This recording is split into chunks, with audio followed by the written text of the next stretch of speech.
Trump हुकूमत America तोड़े दुनिया के ॿियनि मुल्कनि में अञा सूदो बहस जो मौज़ू आहे। जिथे चीन सां ॻंढापे जी ॻाल्हि डोनाल्ड ट्रंप पारां वेझड़ वारनि ॾिहाड़नि में कई वई आहे, उन ते बि डोनाल्ड ट्रंप यू टर्न वठंदे नज़र अचे थो। जॾहिं त ॿिए तरफ़ रूस सां वेझड़ाई वारा नाता रखण जे ख़्वाहिशमंद ट्रंप जी क़ौमी सलामती मामलनि जे ख़ासि सलाहकार माइकल फ्लिन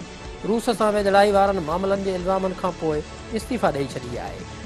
जंहिंखां पोइ रूस सां वेझड़ाई वारा डोनाल्ड ट्रंप जा ख़्वाब बि लुॾंदे ऐं ॿुॾंदे नज़र अचनि था। जनरल फ्लिन ते इहो इल्ज़ाम लॻायो वियो आहे त जनरल फ्लिन ट्रंप जे सदारती उहिदे जे कसम खणण खां अॻु रूसी सफ़ीर सां अमरीकी पाबंदियुनि बाबति ख़्यालनि जी ॾेवट कई हुई। जनरल फ्लिन जी इस्तीफ़ा ॾियण खां अॻु इहे ख़बरूं पिणु अमरीकी मीडिया ते ईंदियूं रहियूं त इंसाफ़ वारी वज़ारत पारां गुज़िरियल महीने इहो चयो वियो हो त जनरल फ्लिन जे राब्तनि मुतलिक़ खेनि ॻणती आहे ऐं संदनि पारां इहो उन वक़्तु ई चयो वियो हो त जनरल फ्लिन रूस जी ब्लैकमेलिंग में बि अची सघे थो। जनरल फ्लिन जी इस्तीफ़ा खां अॻु इहे ख़बरूं पिणु गर्दिश कंदियूं रहियूं आहिनि त डोनाल्ड ट्रंप पिणु जनरल फ्लिन जी मुलाक़ात ऐं राब्तनि खां पोइ वारनि छेड़नि खे ॾिसी रहियो आहे ऐं उन्हनि मामलनि जो जाइज़ो वठी रहियो आहे। जेतोणीकि इन खां अॻु अमेरिका जे नाइब सदर पारां जनरल फ्लिन जी मुलाक़ात बाबति तरदीद कई वई, पर अहिड़ी तरदीद जी वरी जनरल फ्लिन पारां तरदीद कई वई ऐं संदसि पारां इहो चयो वियो त थी सघे थो त रूस मथां लागू पाबंदियुनि ते ॻाल्हि ॿोल थी हुजे।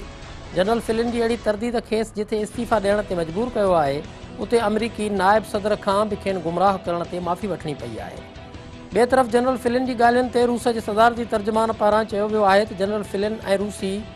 सफ़ीर विच में पाबंदियूं ख़तमु करण वारे मामले मुतलिक़ का बि ॻाल्हि ॿोल नाहे थी,